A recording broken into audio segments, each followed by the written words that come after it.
Welcome to intellectuals Avenue. हमारी आज की लिटरेरी टर्म है पन। पन का मतलब है ऐसा जू माना लफ़ज़ इस्तेमाल करना, ऐसा लफ़ज़ इस्तेमाल करना जिसके दो माना हों और इसका मकसद हंसी मजाक या ह्यूमर क्रिएट करना हो। अब हम आते हैं इसकी डेफिनेशन की जानिब। Pun also known as play on words. Pun जिसे प्ले ऑन वर्ड्स यानी अल्फाज का खेल भी कहा जाता है, इज़ एन एक्सप्रेशन, ये एक ऐसा तासुर है दैट अचीव्स एम्फेसिस, जो कि एम्फेसिस यानी ज़ोर हासिल करता है और ह्यूमर या तंज़ो मज़ाह हासिल करता है बाय कंट्राइविंग एन एम्बिग्विटी, एक एम्बिग्विटी क्रिएट करके इन टू डिस्टिंक्ट मीनिंग्स, यानी दो मुख्तलिफ माना और मतलब के ज़रिए being suggested either by the same word, या तो एक ही लफ्ज़ के दो माना के ज़रिए जिसे पॉलीसेमी भी कहते हैं, और by two similar sounding words, या दो एक जैसी आवाज़ वाले अल्फाज के ज़रिए जिसे होमोफोन भी कहते हैं। यानी इसका मतलब है कि पन एक ऐसी लिटरेरी टर्म है जिसे प्ले ऑन वर्ड्स यानी अल्फाज का खेल भी कहा जाता है। इसे दो तरीक़ों से इस्तेमाल किया जाता है, या तो एक ही लफ्ज़ के दो मुख्तलिफ माना होते हैं जिसका मकसद हंसी मजाक पैदा करना होता है, या किसी ऐसे दो अल्फाज का इस्तेमाल किया जाता है जिनकी साउंड सेम होती है लेकिन उनके मीनिंग्स में डिफरेंस होता है। यानी पॉलीसेमी और होमोफोन को इस तरह से इस्तेमाल किया जाता है कि इसके रिज़ल्ट के तौर पर ह्यूमर हासिल हो। अब हम आते हैं इसकी एग्जांपल्स की जानिब, जैसा कि the cat was near the computer, बिल्ली कंप्यूटर के पास थी, to keep an eye on the mouse, और वो माउस पर नज़र रखे हुए थी। अब माउस जो है इसके दो मतलब हैं, एक तो कंप्यूटर का माउस और दूसरा माउस है चूहा, यानी बिल्ली कंप्यूटर के माउस पर नज़र रखे हुए थी या बिल्ली चूहे पर नज़र रखे हुए थी। यानी इसका मतलब है कि कंप्यूटर के पास कोई चूहा भी था। यानी अब माउस के दो मीनिंग हैं और ये फ़न क्रिएट करने के लिए यानी ह्यूमर क्रिएट करने के लिए यूज़ किया गया है। तो ये पन की एक बहुत अच्छी एग्जांपल है। Number 2, I used to be a banker, मैं बैंकर हुआ करता था यानी मैं बैंक का मुलाजिम था। बट आई लॉस्ट इंटरेस्ट, फिर मैंने दिलचस्पी ख़त्म कर दी, यानी मेरी दिलचस्पी ख़त्म हो गई। अब यहाँ पर इंटरेस्ट का मतलब दिलचस्पी भी है और इसका मतलब सूद भी है, यानी इसका मतलब है कि मेरा सूद ख़त्म हो गया या मेरी दिलचस्पी ख़त्म हो गई। तो इसके भी डबल मीनिंग हैं। उसके बाद the library building has many stories, library की जो बिल्डिंग है, इसकी जो इमारत है, इसकी बहुत सी कहानियाँ हैं। अब इसके भी दो मतलब हैं। स्टोरी एक तो किसी बिल्डिंग की मंजिल को भी कहते हैं और इसका दूसरा मतलब ये भी निकल सकता है कि लाइब्रेरी के अंदर बहुत सी स्टोरीज़ की बुक्स हैं या इस बिल्डिंग के मतलब बहुत सी कहानियाँ मशहूर हैं। यानी इसके तीन मीनिंग निकल रहे हैं। एक तो ये है कि लाइब्रेरी की बहुत सी मनाजिल हैं, दूसरी बात ये है कि इसमें बहुत सी स्टोरीज़ की बुक्स हैं, या तीसरी ये कि इस बिल्डिंग की बहुत सी कहानियाँ, इसके बहुत से किस्से मशहूर हैं। नेक्स्ट है कि I can't understand what she wants मी, मैं नहीं समझ सका कि वो मुझसे क्या चाहती है। अलास्का, अलास्का किसी का नाम भी है और इसको यूँ भी कहा जा सकता है कि आई विल आस्क यू, यानी मैं तुमसे पूछूंगा। नेक्स्ट है try to be like a tree and leave, यानी एक दरख्त की मानिंद बनो, एंड लीव और पत्तों की मानिंद, यानी दरख्त और पत्तों की मानिंद बन जाओ। लीव का मतलब पत्ता भी है और इसका मतलब अगर इसे वर्ब के तौर पर यूज़ किया जाए तो इसका ये भी मतलब है कि चले जाना, यानी दरख्त की मानिंद बनो और चले जाओ, या दरख्त और पत्तों की मानिंद बन जाओ।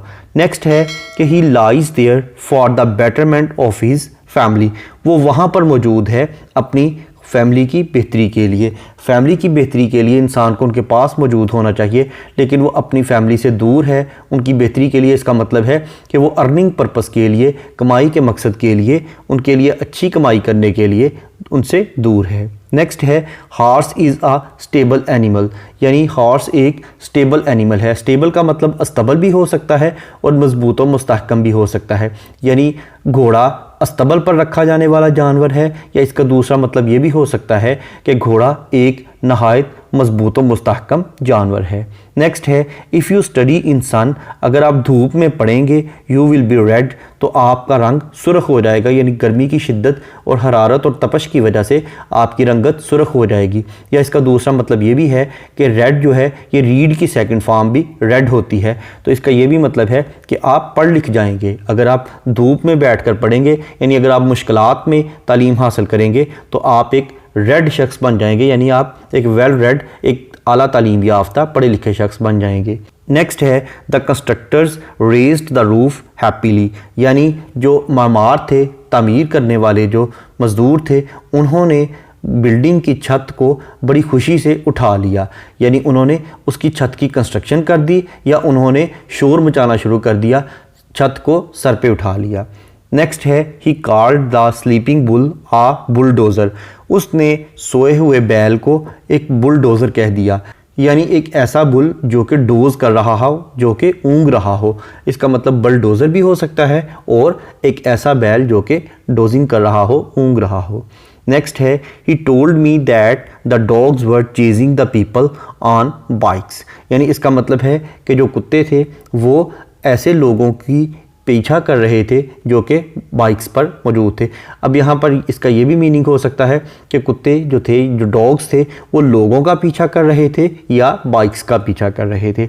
नेक्स्ट है 7, 8, 9 एंड लेफ्ट नथिंग, इसका मतलब है 7, 8 के दो मीनिंग हैं, एक तो ये डिजिट है, दूसरा है ATE 8, यानी जो कि ईट की सेकंड फॉर्म है, यानी खा लिया। अगर 7 ने 9 को खा लिया तो फिर पीछे कुछ भी नहीं बचता, अगर 7 9 को खा जाए तो पीछे कुछ भी नहीं बचता। नेक्स्ट है the soldiers faced the powder but their wives powdered their faces, यानी जो सिपाही थे उन्होंने जंग के दौरान पाउडर का सामना किया, यानी गन पाउडर का सामना किया, बारूद का सामना किया, लेकिन उनकी जो बीवियां थीं उन्होंने अपने फेसेस पर पाउडर लगा लिया, अपने चेहरों पर पाउडर लगा लिया। यहाँ पर फेस और पाउडर जो है ये पन के तौर पर यूज़ हुए हैं, इन दोनों का डबल मीनिंग है। नेक्स्ट है teacher's duty is to train the mind, एक उस्ताद की ज़िम्मेदारी है कि वो जहनों को ट्रेन करे, उनकी ट्रेनिंग करे, उनकी जहन साजी करे। वेयर एज, जबकि ड्राइवर्स ड्यूटी, एक ड्राइवर का फ़र्ज़ है टू माइंड द ट्रेन, कि वो ट्रेन का ध्यान करे कि कहीं सामने से ट्रेन आकर टकरा ना जाए। नेक्स्ट है आफ्टर हर हस्बैंड्स डेथ, अपने खामद की मौत के बाद she pines for some time, वो एक लम्हे के लिए रंजीदा हो गई। पाइन का मतलब सनोबर का दरख्त भी होता है और इसका मतलब रंजीदा हो जाना भी है, यानी वो दरख्त की मानिंद रंजीदा हो गई या वो बहुत ज़्यादा गमगीन हो गई। अब हम देखते हैं लिटरेरी वर्क्स में से कुछ एग्जाम्पल्स को। जैसा कि ऑस्कर वाइल्ड ने the importance of being Earnest में कहा है, टू लूज़ वन पेरेंट, यानी पेरेंट्स में से एक का खो देना, mister Worthing may be regarded as a misfortune, to lose both looks like carelessness, यानी पेरेंट्स में से एक का चले जाना, एक का खो देना बदकिस्मती की अलामत है, जबकि दोनों का खो देना बहुत ही ज़्यादा लापरवाही की अलामत है। इसका मतलब है यहाँ पर जो लॉस का वर्ड यूज़ हुआ है, पहले तो उसका मतलब है डेथ, और दूसरी दफ़ा जब उसने यूज़ किया है तो इसका मतलब है यानी खो देना, गुमशुदा हो जाना। इसका मतलब है कि उसने कहा है कि अगर वालिदैन में से एक चला जाए तो ये आपकी बदकिस्मती है, लेकिन अगर आप दोनों को खो देते हैं, यानी दोनों से आप दूर हो जाते हैं, तो ये आपकी लापरवाही होगी। उसके बाद विलियम शेक्सपियर ने रोमियो एंड जूलियट में कहा है, ask for me tomorrow and you shall find me a grave man. यहाँ पर जो ग्रेव है ये पन के तौर पर यूज़ किया गया है, इसका मतलब कब्र भी होता है और इसका मतलब संजीदा भी होता है। इसका मतलब है कि तुम मुझे बहुत ही संजीदा या गमगीन पाओगे, या इसका दूसरा मतलब है कि तुम मुझे मुर्दा हालत में एक कब्र की शक्ल में पाओगे। उसके बाद ऑस्कर वाइल्ड ने the importance of being Earnest में दोबारा फिर कहा है, I have realised for the first time in my life the vital importance of being Earnest. अब अर्नेस्ट उसका नाम भी है और इसके साथ साथ इसका मतलब नहायत संजीदा और मुस्तैद शख्स भी है। तो इसका मतलब है उसने उसका नाम भी लिया है और एंड पर यह भी कहा है कि वो संजीदा शख्स बन जाएगा। उसके बाद अगर हम जॉन डन की poem hymn to God the Father को देखें तो इसमें वो कहता है व्हेन दाउ हैस्ट डन, जब तुम अपना काम ख़त्म कर लोगे, दाउ हैस्ट नॉट डन, तो तुमने अपना काम ख़त्म नहीं किया होगा। क्यों नहीं किया होगा? फॉर आई हैव मोर, क्योंकि मेरे पास तुम्हें देने के लिए मज़ीद काम होगा।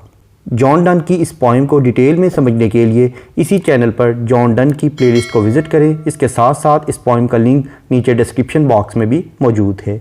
Thank you for attending this lecture.